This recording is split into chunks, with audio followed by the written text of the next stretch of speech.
성령의 역사 마스터 클래스 64. 내 안에서 탄생하시는 하나님. 마이스터 에크하르트와 영혼의 불꽃. 여러분, 한 주간 주님의 은혜 안에서 평안하셨습니까? 성령의 역사 마스터 클래스 64번째 시간입니다. 우리는 지난 시간에 왕관을 내려놓고 가난한 이들의 눈물을 닦아주는 자비의 천사가 되었던 헝가리의 성녀 엘리자베스의 그 눈부신 사랑의 행적을 함께 나누었습니다. 한 나라의 공주로 태어나 가장 비천한 곳에서 주님을 섬겼던 그녀의 삶은 행동하는 믿음이 무엇인지 우리에게 큰 감동을 주었죠. 오늘은 그 엘리자베스가 실천했던 외적인 자비를 넘어 우리 영혼의 가장 깊은 어둠 속에서 하나님을 직접 대면했던 신비로운 침묵의 길을 걸었던 분을 만나보려고 합니다. 여러분, 혹시 하나님이 하늘 위 멀리 계신 분이 아니라 바로 내 영혼의 가장 깊은 밑바닥에 계신다는 사실을 깊이 묵상해 보신 적이 있나요? 사람들은 그를 가리켜서 독일 신비주의의 아버지 혹은 지성적 신비가라고 부릅니다. 바로 마이스터 에크하르트입니다.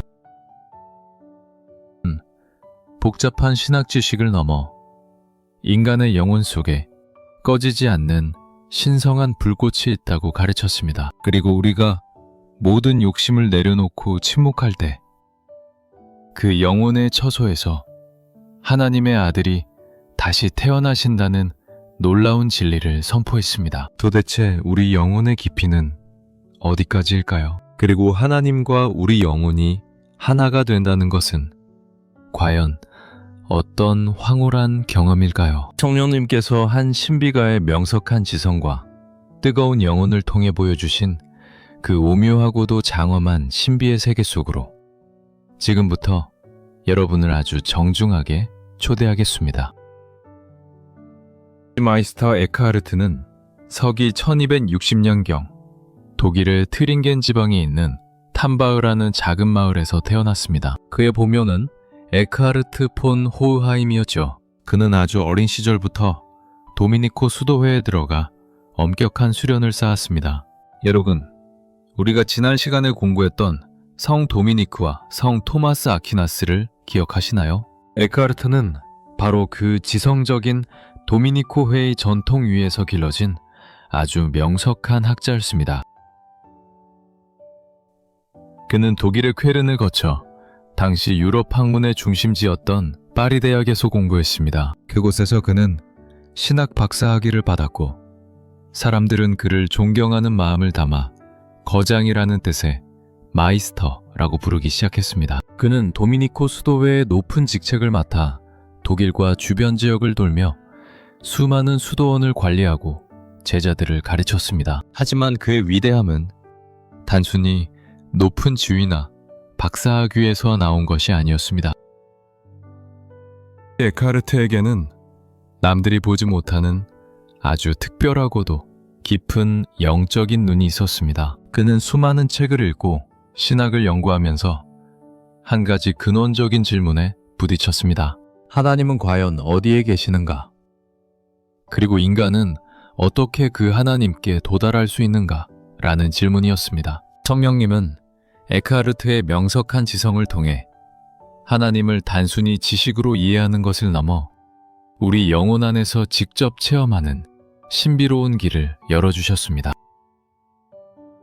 그가 가르친 영성의 핵심은 바로 영혼의 불꽃이라는 개념입니다. 에크하르트는 우리 영혼의 가장 깊은 곳, 그 누구도 침범할 수 없고 그 무엇으로도 오염시킬 수 없는 아주 작고 거룩한 처소가 있다고 믿었습니다. 그는 이것을 영혼의 불꽃 혹은 영혼의 성체라고 불렀습니다. 이 처소는 너무나 거룩해서 세상의 그 어떤 죄나 어둠도 들어갈 수 없습니다. 바로 이 지점에서 하나님과 인간이 하나로 만난다는 것이죠.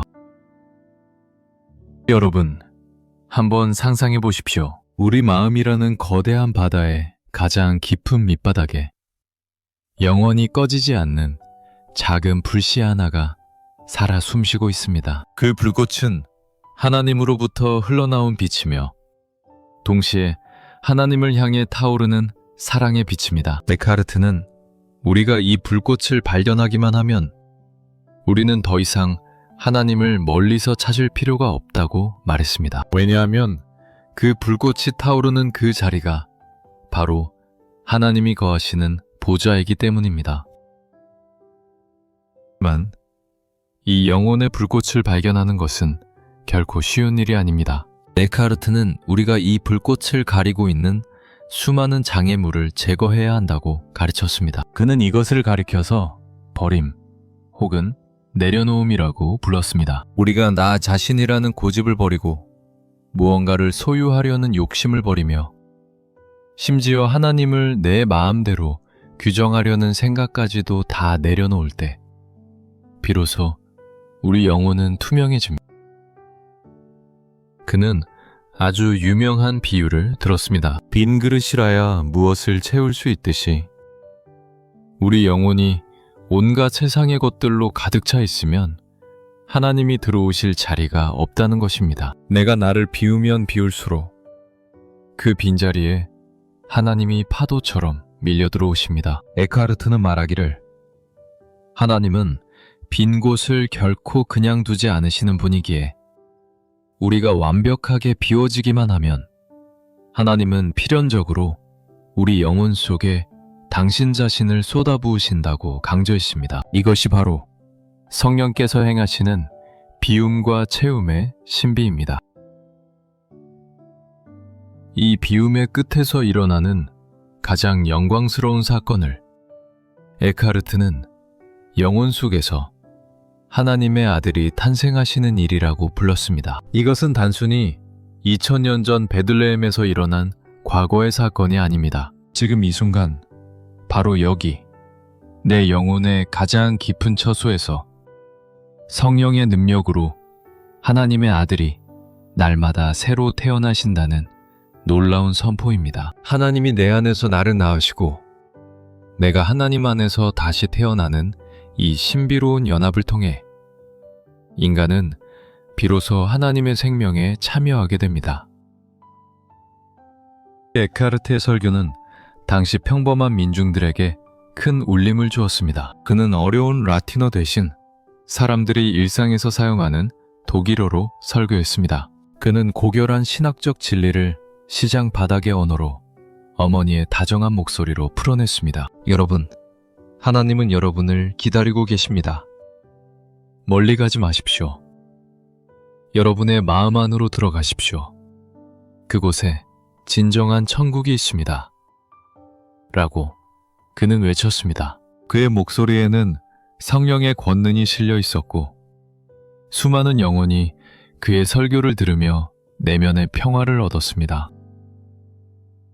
하지만 에크하르트의 이런 파격적이고도 깊은 가르침은 당시 교회의 보수적인 지도자들에게는 큰 위협으로 느껴졌습니다. 그들은 인간의 영혼과 하나님이 하나가 된다는 에크하르트의 표현이 자칫 범실론으로 흐를까봐 걱정했습니다. 결국 에크하르트의 생애 마지막에 그는 이단 혐의로 재판을 받게 됩니다. 그는 교황청의 신문을 받으면서도 당당하게 자신의 신앙을 변호했습니다. 나는 교회를 사랑하며 내가 전한 모든 말은 하나님의 크심과 인간 영혼의 귀함을 나타내기 위함이었습니다. 라고 말이죠. 에크하르트는 재판의 최종 판결이 나기 전 서기 1328년경에 조용히 주님의 품으로 돌아가십니다. 그가 죽은 뒤 일부 문장들이 부적절하다는 판결을 받기도 했지만 그의 영적인 유산은 결코 사라지지 않았습니다. 오히려 그의 제자들인 요하네스 타울러와 헨리 수소를 통해 독일 신비주의의 거대한 강물이 되어 흐르게 되었습니다. 그리고 훗날 마르틴 루터와 같은 종교개혁자들에게도 깊은 영향을 주며 교회가 형식적인 교리에 갇히지 않고 내면의 생명력을 회복하도록 돕는 소중한 밑거름이 되었습니다. 사랑하는 여러분, 오늘 마이스터 에크하르트의 이 깊고 오묘한 이야기를 들으면서 무엇을 느끼셨습니까? 우리는 지금 너무나 시끄러운 세상 속에 살고 있습니다. 끊임없이 무언가를 채워야 하고 무언가를 성취해야만 인정받는 세상에서 우리의 영혼은 너무나 지쳐있지는 않나요? 성령님은 오늘 에크하르트를 통해서 우리에게 아주 고요하게 말씀하십니다. 잠시 멈추어 서서 너의 내면을 들여다보렴. 그곳에 내가 너를 위해 예비한 거룩한 불꽃이 타오르고 있단다. 라고 말이죠. 여러분, 기도는 단순히 하나님께 무언가를 요구하는 시간이 아닙니다. 기도는 내 안의 시끄러운 소리들을 하나씩 잠재우고 내 영혼의 가장 깊은 처소로 내려가는 여행입니다. 에크하르트가 가르쳐준 대로 우리가 나 자신이라는 좁은 감옥에서 벗어나 나를 온전히 비워낼 때 비로소 우리는 내 안에서 끊임없이 말씀하시는 하나님의 음성을 들을 수 있습니다. 오늘 하루만이라도 잠시 스마트폰을 내려놓고 세상의 걱정들을 문 밖에 세워둔 채 내 영혼의 성체 안에서 하나님과 단둘이 마주 앉아 보시기를 바랍니다. 또한 우리가 겪는 고난과 결핍을 그저 불행으로만 보지 마십시오. 에크하르트는 비움이 곧 축복이라고 했습니다. 내가 가진 것들이 사라지고 내 계획이 무너지는 그 자리가 오히려 하나님이 가장 풍성하게 임하실 수 있는 거룩한 빈 그릇이 될 수 있습니다. 내 힘이 빠질 때 하나님의 능력이 나타나고 내 지혜가 멈출 때 하나님의 지혜가 시작됩니다. 여러분의 빈손을 부끄러워하지 마십시오. 그 빈손이야말로 하나님의 은혜를 담을 수 있는 가장 복된 그릇입니다. 진정한 신앙은 멀리 있는 기적을 쫓는 것이 아니라 지금 여기 내 영혼 속에서 탄생하시는 하나님을 모시고 사는 것입니다. 에크하르트가 노래했던 그 영혼의 불꽃이 오늘 이 영상을 보시는 여러분의 가슴 속에서도 뜨겁게 타오르기를 축복합니다. 그 불꽃이 여러분의 어두운 마음을 밝히고 여러분의 차가운 영혼을 하나님의 사랑으로 따뜻하게 녹여주실 것입니다. 내가 하나님 안에 있고 하나님이 내 안에 계시는 그 신비로운 일치의 기쁨이 여러분의 일상 속에서 시원한 생명수로 넘쳐나기를 간절히 소망합니다. 에크하르트는 평생을 다해 하나님을 설명하려 했지만 결국 그가 도달한 곳은 말로 다할 수 없는 침묵의 바다였습니다. 오늘 여러분도 복잡한 논리나 설명보다는 그저 하나님 한 분만으로 충분하다고 고백하는 깊은 평강의 자리에 머물러 보십시오. 그 고요함 속에서 성령님은 여러분의 영혼을 새롭게 빚으시고 세상이 줄 수 없는 하늘의 위로를 가득 채워주실 것입니다.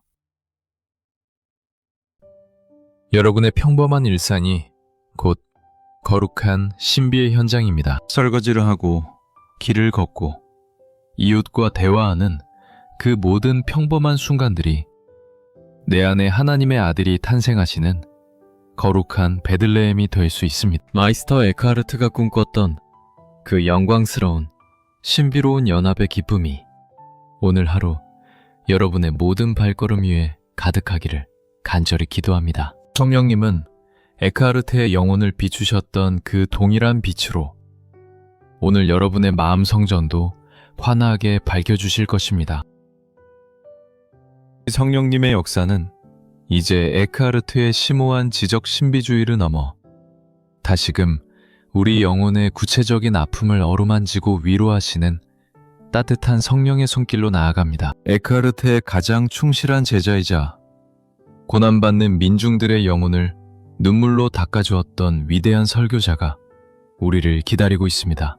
다음 65강에서는 독일 신비주의의 또 다른 기둥, 요하네스 타울러의 생애와 그가 전했던 고난 속의 평화, 그리고 성령의 위로에 대해 깊이 나누어 보겠습니다. 우리 삶의 가장 어두운 골짜기에서 성령님은 어떻게 우리를 인도하시는지 그 감동적인 이야기를 기대해 주십시오. 오늘 64번째 강의가 여러분의 마음속에 영혼의 귀함을 일깨우고 하나님과 더 깊이 사귀는 신비로운 시작이 되었기를 바랍니다. 여러분의 소중한 구독과 좋아요는 이 거룩한 신앙의 유산을 땅끝까지 전하는 이 여정에 정말 큰 힘과 위로가 됩니다. 다음 시간에 더 깊고 은혜로운 이야기로 다시 찾아오겠습니다. 한 주간도 내 안에 계신 하나님과 함께 날마다 새롭고 행복하십시오. 대단히 감사합니다. 평안하십시오.